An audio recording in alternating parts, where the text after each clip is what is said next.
né? E como eu tinha falado, aquilo me afetou um pouco na segunda bola que eu tive. E, cara, esse jogo eu entrei numa leveza impressionante. Tava muito tranquilo. Entrei no aquecimento ali pro Bernabéu, né? Antes eu só tinha entrado até ali as escadas para tirar uma foto, mas depois eu pude jogar, então muito feliz, estou muito contente. E claro, no final só veio minha família, porque só eles estiveram comigo quando eu estava numa fase não tão boa, né? Quando todas as pessoas estavam me tacando pedras, todas as pessoas estavam me criticando, todos os portais, todos os jornalistas, né? Toda a imprensa estava me atacando, somente eles estavam do meu lado.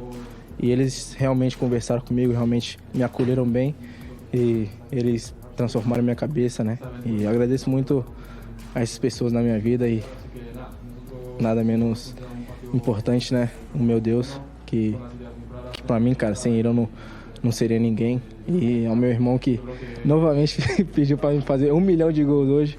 E eu pude fazer um gol e estou louco para chegar no Brasil e dar um abraço muito forte.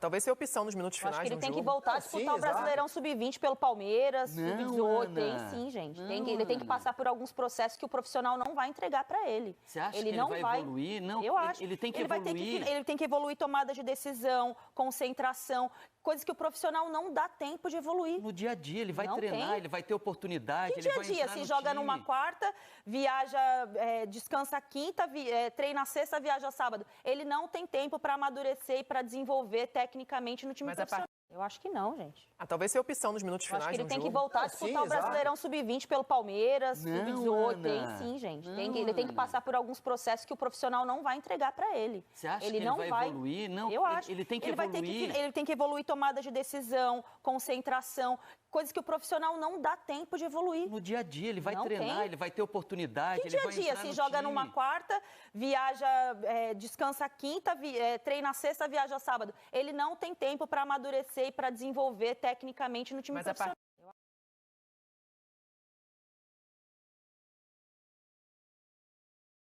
Nossa, Hendrick, você virou coach agora, então. Você virou coachzinho aqui, que a imprensa colocou o Brasil, né, no pré-olímpico como favorito. E a gente desmereceu a seleção venezuelana. Você tá de brincadeira, moleque? Você acha mesmo que você tá certo? Você virou coachzinho agora de... Pô, você acha que o Brasil perder de 3-1 é brincadeira? Vocês estão de brincadeira, rapaz. Pega um monte de que achar que você já é Pelé, velho. Pô, joga a bola que você tem que jogar, que por sinal eu acho que você joga muita bola, mas virou coachzinho.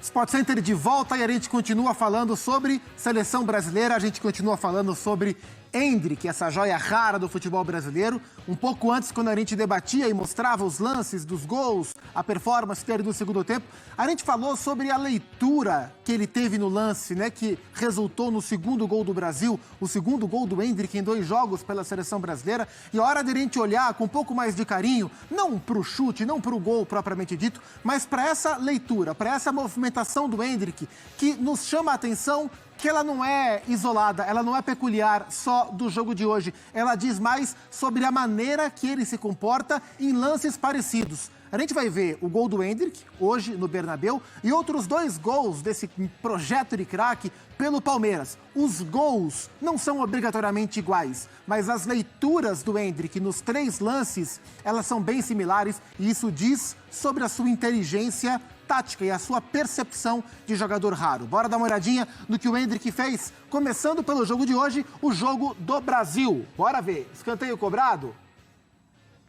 E aqui está o Hendrick, camisa 21, né? Então, ó, só para ver, o Hendrick parte daqui com marcação e ele faz o movimento de recuo, enquanto todo mundo vai afundar, né, a área quente, lugar onde as coisas acontecem, o Hendrick vai dar um passo atrás, se posicionar mais atrás para que essa bola chegue. Ele vem, se desmarca E a hora que ele bate, de perna esquerda, ele acha o canto do goleiro, já longe da marcação. Inteligência do atacante do Brasil, que, ó, aqui ele tá marcado, com o braço do marcador, inclusive nas costas dele. Ele sai da marcação do Dani Olmo para bater de primeira, para marcar o gol do Brasil. Bora olhar o comportamento do Endrick pelo Palmeiras. E esse é o fatídico jogo, o jogo que marcou a arrancada do Palmeiras, a histórica vitória sobre o Botafogo. Ó, o Endrick, vou colocar a lupa, ele tá aqui, ó, na marcação, tá? Vou colocar o foco, na verdade. Ele tá marcado, se eu não me engano, é o Marlon Freitas que tá aqui marcando o Endrick na falta que o Rafael Veiga vai cobrar. A essa altura, o jogo estava 3-1 para o Botafogo, o 1 do Palmeiras já havia sido marcado pelo Endrick. Falta cobrada e, ó, de novo, ele dá o passo atrás, né? Ó, repare. A falta cobrada, ele tá na marcação e ele se desvencilha novamente da marcação para esperar essa bola chegar. A hora que essa bola chega, ele vai dar o drible fantástico de joelho no diplástico. Ó, uou, limpou e bateu. De novo, a inteligência tática do Endrick, a leitura do lance de se posicionar um pouco mais atrás para, caso essa bola chegue, ele tenha condição. E aí ele usa o recurso técnico que ele tem e poucos têm para marcar o segundo gol do Palmeiras naquela grande e histórica virada. Bora para 2024. Aqui está o Endrick. Esse é o derby. Palmeiras e Corinthians em Barueri. Você vê que as jogadas são diferentes, né? A gente viu um escanteio de um lado, uma falta do outro lado. Agora um cruzamento aqui da esquerda. A bola está nos pés do Murilo. Mas o comportamento do Endrick no lance é o que chama a atenção. Ó, a hora que a bola é invertida, de novo, ele tá atrás, né? O movimento do cruzamento é que todo mundo ataque a bola em direção ao gol. E ele, de novo, espera o lance acontecer e se posiciona na mesma faixa, né? No mesmo lado esquerdo, né? Lado direito de ataque, para trabalhar o seu pé esquerdo para esperar que essa bola chegue. É um lance diferente, mas ele tá o tempo inteiro desmarcado. Se a bola chegar, ele vai bater. A bola chega, ele continua desmarcado, né? Recebe essa bola e bate de perna esquerda, quase do mesmo espaço da área que ele marcou contra a Espanha. Contra o Botafogo, ele marcou mais ou menos daqui, na mesma região. O Endrick aproveita e de perna esquerda marca mais um. Ele bate, o Cássio não consegue defender. E o movimento de leitura de lance que esse rapaz tem é também especial, como é especial a sua virtude técnica. Endrick, 2 jogos pelo Brasil, 2 gols marcados e um futuro enorme pela frente. Se segura aí, porque o Sport Center promete entrega. Gols, muitos... Dizer que ele nasceu com uma estrela. Ele entrou aos 71 minutos contra a Inglaterra, marcou aos 80, ou seja, precisou de 9 minutos. 9. E contra a Espanha entrou aos 46 e marcou aos 50. No primeiro minuto, entrou então depois do intervalo, né? 46, marcou aos 50 minutos. Então precisou de 4 minutos. Gustavo Zupac, ele dá uma entrevista no final do jogo dizendo que ele entrou com muita leveza para essa partida. Isso também facilita. Fez um gol em Wembley contra a Inglaterra, aí já entra mais tranquilo, mais calmo, com aquela... Tira um pouco aquela pressão. Eu não preciso marcar agora, mas se eu conseguir, vai ser. E assim, o Endrick, ele é um potencial craque, né? Não é um craque ainda, está se desenvolvendo como tal, mas ele é um potencial craque. E ele é um potencial craque não só pelo que ele faz tecnicamente, pela maneira que ele chuta, pela maneira que ele cabeceia, pela força física que ele tem. Não é só isso. Porque isso outros também têm, alguns até mais do que ele. Mas o que ele entrega de maneira mais completa e mais complexa como jogador, como esportista, é impressionante. Porque a gente está falando de um menino, se a gente recapitular a curta, mas já marcante carreira do Endrick, nós despertamos, quem acompanha a base há muito tempo já sabia da existência. Nós despertamos para o Endrick quando ele jogou a Copa São Paulo com 15 anos. Futebol, Ele jogou com 15 contra moleques de 19 e 20. Isso. E já sobrou. Né? E aí, com 15 para 16, com 16, ele já sobe e já ajuda o Palmeiras a ser campeão brasileiro na reta final do Brasileirão de 22. No ano seguinte, ele começa, que foi o ano passado, ele começa com uma enorme expectativa e ele entra num buraco, no primeiro buraco da carreira dele, que foi quando ele saiu de campo e chorou, quando o Abel deu um sumiço nele, porque ele sentiu ali que os gols não saíram. E ele consegue se reconduzir desse processo, com a ajuda, claro, de todo mundo do Palmeiras, E tem o episódio marcante, que é o jogo contra o Botafogo. Não só pelos gols, né? Não só pela entrega técnica, mas se a gente lembrar, ele faz o primeiro gol na virada do Palmeiras sobre o Botafogo, no 3-0, o gol do 3-1, e fala, dá a bola em mim, dá a bola em mim. Então esse é um menino que não sente jogo. Então o que me chama a atenção nele, além dos predicados técnicos, que são raríssimos, é a maturidade dele aos 17 anos, aos 16 anos, aos 15 anos. Cada cenário dentro do contexto exigido. Então, não me surpreende, claro que me encanta, mas não me surpreende ver esse garoto, esse adolescente, que poderia estar fazendo malhação, entrar em Wembley e fazer o que fez, entrar no Bernabéu e fazer o que fez, porque em diferentes dimensões, dentro das exigências, ele já tinha mostrado que ele não sente jogo. Isso é impressionante. Então, essa reunião de qualidades que ele tem, mental, física e técnica, isso constrói o craque. E ele já mostrou isso em diferentes níveis, agora ele mostrou para o mundo. Agora ele mostrou definitivamente para quem o contratou. O Real Madrid, os espanhóis, os torcedores, os colegas, os adversários, eles agora viram o que a gente começou a ver desde o ano passado, que ele é mesmo diferente. Ele não fica tímido diante dos caras, dos companheiros dele. Ele está jogando com o Vinícius. Qual é a história do Vinícius? A história do Rodrigo. O Rodrigo foi bem nos dois. Bom, agora ele não tem que ficar tímido mesmo, do lado do Rodrigo e do Vinícius. São amigos agora. Não, mas é Paquetá, é Bruno Guimarães. Ele está falando de gente que está jogando Premier League, que está jogando La Liga. Era um ataque da Liga Espanhola, o meio de campo da Premier League, seleção brasileira. Ele respeita os caras, mas assim, ele age... Ele age de igual para igual. Não tem... Ele não sente isso. Sim. E não é soberba. Isso aí é só uma autoconfiança absurda que ele precisa ter e transformar isso em gol. Enquanto transformar em gol, está tudo bem. A missão dele é essa. Então, Marcelo, assim, com 17 anos, a gente imagina, quando esse cara menino tiver 20, são mais 3 anos. 3 anos é uma eternidade. Sim. Mas 20 anos, tem jogador que aos 20 ainda... Quem é o fulano? Aos 22 ele desabrochou. E ele fez isso muito tempo antes, né? Muito antes. Então, ele era a atração para os espanhóis, para a imprensa de Madrid, por exemplo, a seleção brasileira barra Endrick, porque vai jogar lá, e eles puderam ver esse moleque de perto. E a possibilidade, né? Isso a gente viu na seleção, o potencial de crescimento do jogo dele, ao lado de companheiros que têm um nível técnico absurdo, maior do que do time dele, qualquer time brasileiro, está numa seleção. Então, ele pode ir muito mais longe e ele parece ser um cara...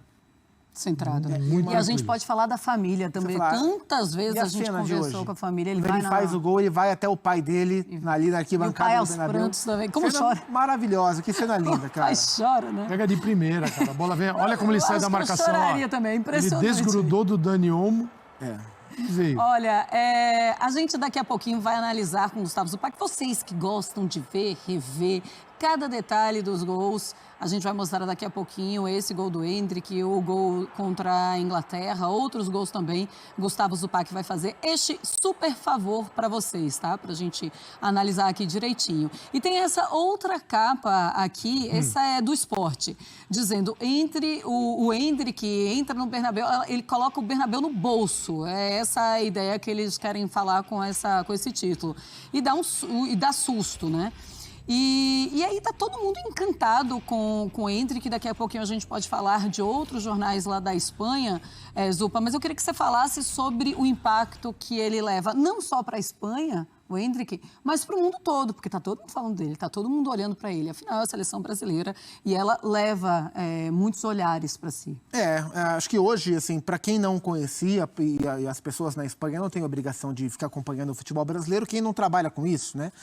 Mas as pessoas sabem, acompanham que o Real Madrid contratou mais uma promessa do futebol brasileiro, que gastou, acho que 45 milhões de euros, me fugiu. E tinha os impostos ainda que o Real Madrid pagou. Isso levou para 60.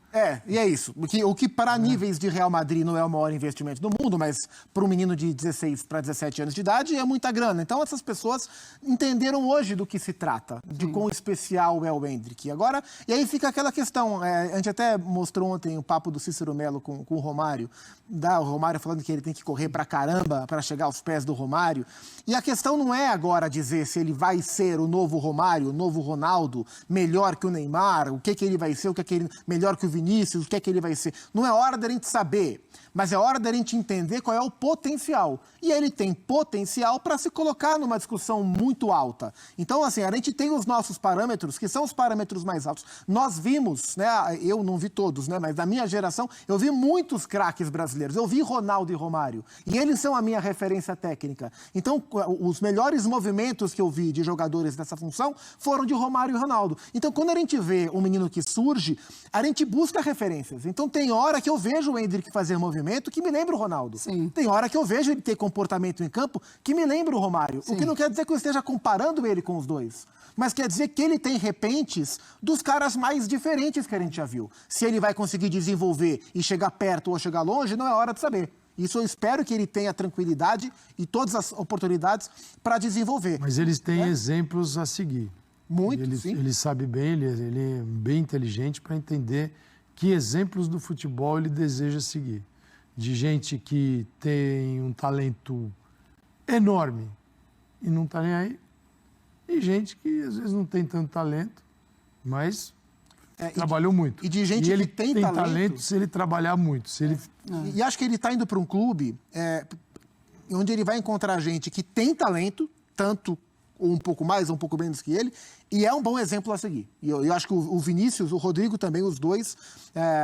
E é claro que quando a gente fala de gente que tem talento e usa menos, de uma condução de carreira mais questionável, a gente cai numa discussão lógica sobre o Neymar. É evidente que sim. Claro. Mas quando a gente fala de Vinícius e de Rodrigo, a gente fala de gente muito talentosa, com uma condução de carreira muito linear, com um comportamento extracampo muito discreto, que nessa primeira amostragem que a gente teve do Endrick como atleta, é mais similar. Sim, parece. A gente tende a ver um comportamento por hora mais próximo do Endrick, parecido com Vinícius e Rodrigo, do que o tipo de vida que a gente tem acesso que o Neymar tem. O que vai ser do futuro, não sabemos. Mas o primeiro recorte nesse sentido, ele é interessante e eu espero que ele continue absorvendo esses melhores... Ele está no topo do mundo, né, Marcela?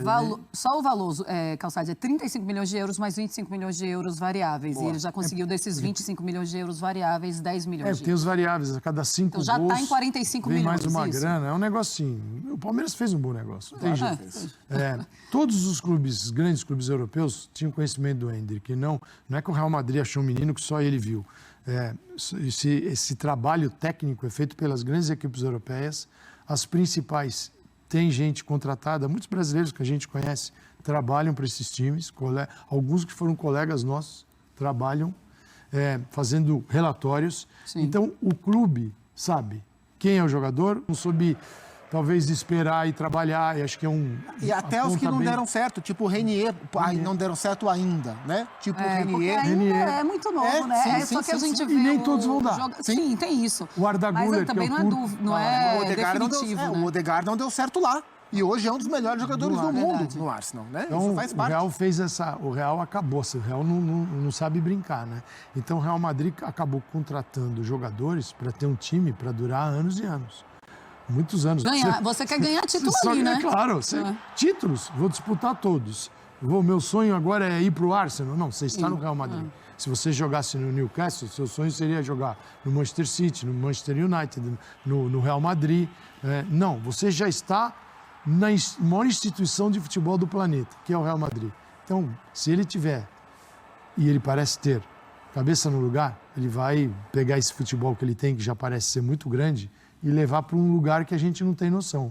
Talvez nem ele tenha. Eu estou curioso para saber o que pensa, ou o que pensou, o Abel Ferreira depois desses 2 jogos. Achei que você ia falar do Carlo Ancelotti. Não, também, mas do Abel, porque quando o Endrick foi convocado a primeira vez, ou quando o Endrick estava na seleção sub-20, acho que foi quando o Endrick estava no pré-olímpico, que o Brasil não se classificou. Acho que foi isso. Quando volta, o Abel deu uma entrevista dizendo que ele estava preocupado para ver qual Endrick voltaria da seleção. Se é o Endrick com cabeça aqui ou se é o Endrick com cabeça lá. E o Endrick voltou muito bem. Voltou com a cabeça aqui. Depois desse chute que o Endrick deu nas portas do futebol mundial, ele arrebentou as portas com a sua perna esquerda. Estou curioso para saber se o Abel tem dúvidas de qual o Endrick vai voltar para esse último né, essa última arrancada no Palmeiras, ou se ele já entende que o Endrick é cidadão do mundo nesse momento. Enfim, certamente muito feliz com o que ele viu, mas pensando no que ele ainda tem para utilizar o Endrick nos próximos 4 meses. Mas é muito pouco, né? Ele só a saudade começa de agora. Tipo, aproveita o que você puder aproveitar, porque a saudade vai ser muito grande. Agora, daqui a pouquinho a gente conversa com o Leonardo Caciba e a gente fala sobre a arbitragem polêmica